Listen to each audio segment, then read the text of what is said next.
आळंदीमध्ये संतश्रेष्ठ ज्ञानेश्वर माऊलींच्या संजीवन समाधीवर कामदा एकादशी निमित्ताने रंगीबेरंगी फुलांची सजावट करण्यात आली आहे।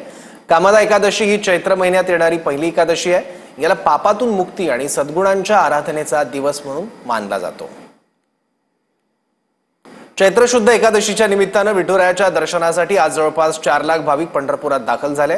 एकादशीच्या निमित्ताने श्री विठ्ठल रुक्मिणी मातेच्या मंदिराला कामिनी, गुलाब, अस्टर, शेवंती, झेंडू, चाफा आणि कमळ अशा देशी विदेशी फुलांनी आकर्षक पद्धतीने सजवण्यात आलं। पुण्यातील विठ्ठल भक्त राजेंद्र नाईक यांनी ही आरास केली आहे। देवाचा गाभारा, प्रवेशद्वार, सोळखांबी, सभामंडप, 4 खांबी अशा मंदिरातील विविध ठिकाणी सुंदर अशी सजावट करण्यात आली। या सजावटीसाठी सुमारे 2 टन फुलांचा वापर करण्यात आला। आज चैत्र शुद्ध कामदा एकादशी निमित्त विठ्ठल मंदिराला आकर्षक अशी फुलांची सजावट करण्यात आलेली आहे।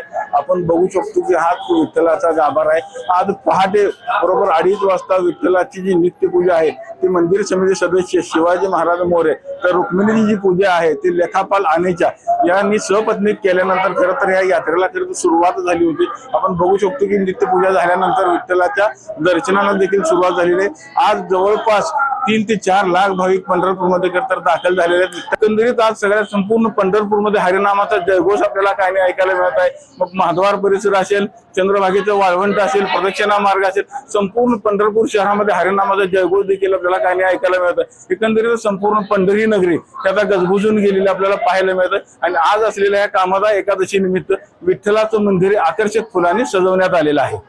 विठ्ठल मंदिरातून कॅमेरामन जगदीश शहर, रवी लवेकर, TV9 मराठी।